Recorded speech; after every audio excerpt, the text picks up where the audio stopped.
Hello, everybody, and welcome to Geopolitical Trends. My name is David Oualaalou. So good to be with you as always. Foreign ministers from the BRICS, a group of major emerging economies, just concluded its meetings in preparation for the upcoming BRICS summit. What should we expect from that?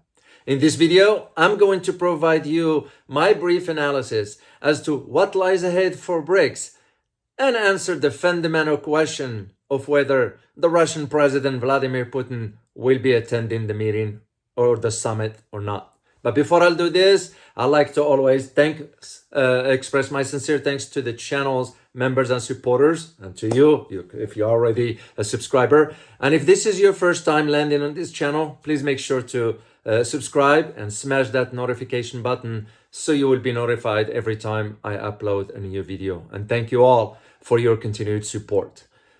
Let's dive into this. The two-day meetings in Cape Town, we just concluded recently, laid now the groundwork for the upcoming summit in South Africa, in Johannesburg, for BRICS, which will be in August. So the leaders of the BRICS, Brazil, Russia, India, China, and South Africa, will be meeting in August. And this summit, which I will of course provide you an analysis about it, this summit, in my opinion, will be one of the most important. And as the bloc sort of now opens its door to other countries and looks at our alternative, what's the word I'm looking for? Trading currencies to the dollar. This is what's going to be very fascinating about the upcoming summit. And again, I am looking at signs, I'm reading the statements, and I read the statements, and I'm going to share with you what some of the statements were about to highlight to you the importance. The upcoming summit, one of its alternative now, or objective, is to figure out a mechanism by which to find an alternative trading to the US dollar. While at the same time, the foreign ministers from the 5 countries, BRICS, Brazil, Russia, India, China, and South Africa, called for, and I put this in quote, rebalancing of the world order. That is a very, very interesting wording of the final communique that was issued by the foreign ministers. So the thing is that the BRICS now is open, get this guys, open to enlargements calls for a multipolar world. So what's important about this, you may ask? When an economic blocs like BRICS, issue the statements like this, that's usually a hint for not only the change in global order, but also the possibility of, hey, other countries, if you like to join us, we are most welcome, assuming you meet certain criteria and so forth. So here's the thing. You got Russia and China, the 2 key players in the BRICS bloc, have raised the possibility of BRICS accepting new members. So, meanwhile, okay, here's the thing that's going to be the fundamental questions. The attendance of the Russian President Vladimir Putin in August, as of now, remains unclear because there is no definitive confirmation from the Kremlin regarding his attendance. You take this in context as I said earlier, the statements, because they do matter. And I'm going to share with you some statements that I just read from the final communique. You take, for example, Indian Foreign Minister Subrahman Jaishankar said in an opening remarks, and I quote, let me get the quote here for you guys. "We are a symbol of change and must act accordingly. Our gathering must send out a strong message that the world is a multipolar, okay? That it is rebalancing and that old ways cannot address new situations." End of quote. You all know what he meant by old ways cannot address new situations. The thinking, the geopolitical structure, the old one that was for the last 30 years, it's not going to be hold anymore, or it's not going to be effective, or it's not going to be working in the new setting in a multipolar system. That's what I found very interesting. So here's a question for you guys, just to ponder about, and if you like it, you can leave me an answer, or if you feel like it, we can even expand on it in a live stream, because I only provide you brief analysis, concise to the point, because I don't want to keep it too long here. So here's a question for you. Do you believe the concentration of economic power leaves too many nations at the mercy of too few? Let me repeat that. Do you believe, in your opinion, the concentration of economic power leaves too many nations at the mercy of too few? So, as I said, if you feel like it, leave me some answers and I'll read the comments, or we can extend it on it in a live stream. So here's the thing.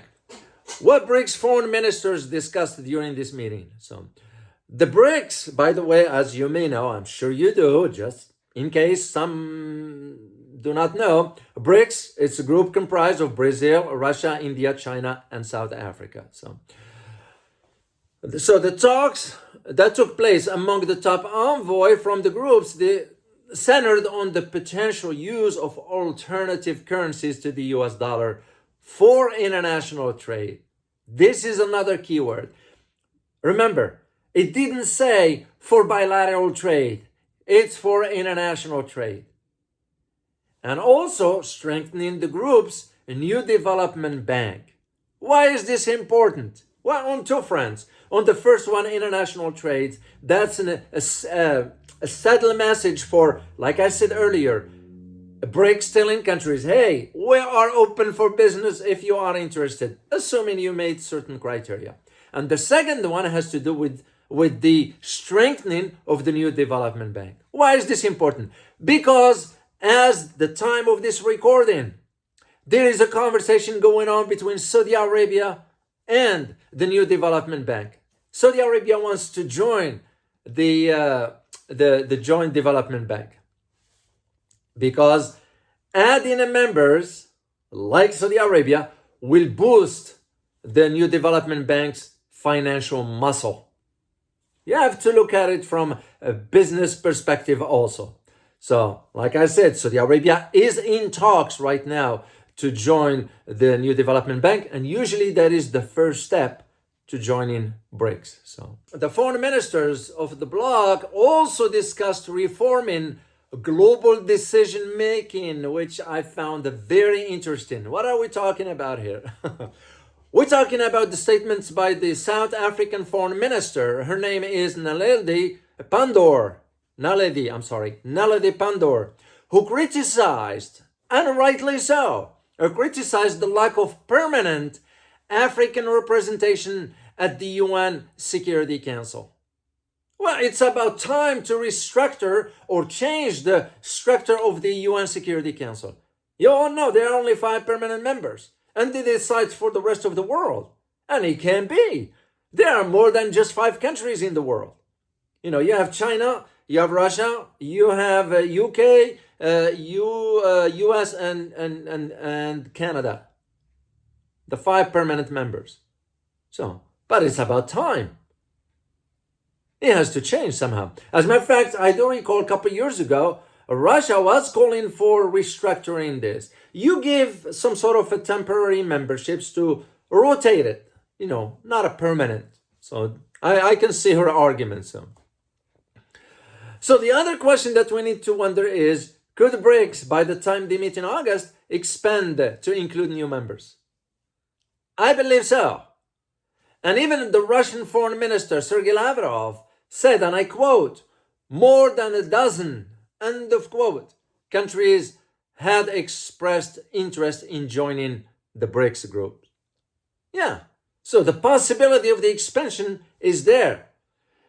And what makes it very interesting is that, and I already talked about this one at some point, what makes it, it's like when you add like an oil producing nations of Saudi Arabia, Iran, United Arab Emirates, you can only imagine how this is going to be, economically speaking, with the assumption that BRICS moves forward.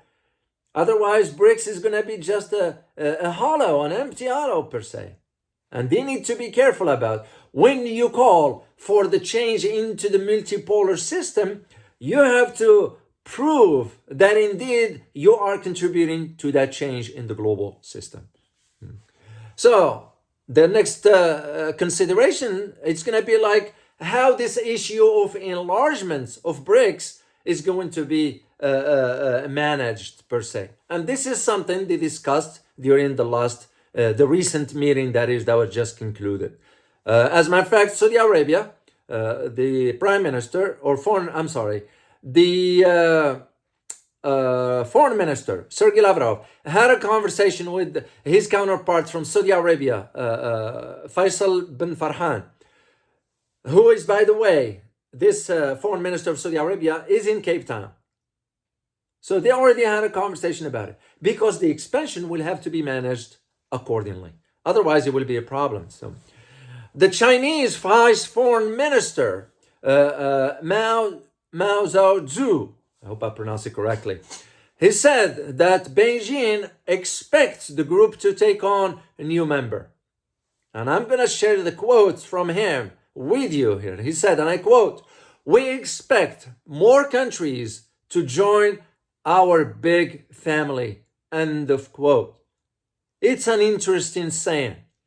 He didn't say the economic blocs. He didn't say BRICS. He didn't say whatever. He used the term a big family. Because the family always, it means what? When you talk about your family, what does it mean? Close people to you. You're not going to screw them around. You're going to mess around with them. You're going to lie to them. You're not going to, it's family members. You're going to protect them. You're going to love them, of course. And you're going to work together. That's what I found very interesting about Ma's statement. So, and of course, the question that looms large is, will Putin attend or participate in BRICS summits in August? So far, there's no indication that he will. There's no confirmation yet. So, and the talks, of course, within the prime ministers, because they had to address this issue, how it's going to manage. And the reason being, it's because South Africa is a member of the IC. So, and by the way, guys, if you like the content of my videos so far, please hit that like button and subscribe if you have not done so. And thank you for your support. So, because here's the thing. South Africa is a member of the International Criminal Court, known as ICC, which, as you may know, has already issued an arrest warrant against the Russian president. South Africa, in this case, it will be required, based on to arrest the Russian president under the terms of the treaty that established the ICC. That's the law, that's the legal aspects of it.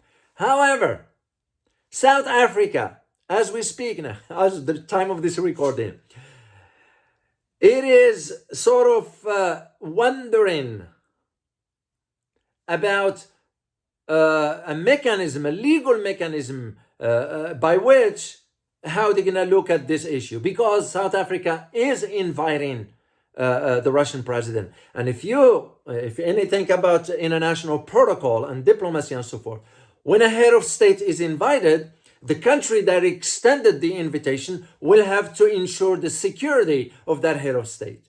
So if South Africa is extending the invitation, it falls now on South Africa to provide security for the Russian president, But they are looking at the legal aspects of it. But so far, the Kremlin has not confirmed whether the Russian president is going to be attending or not.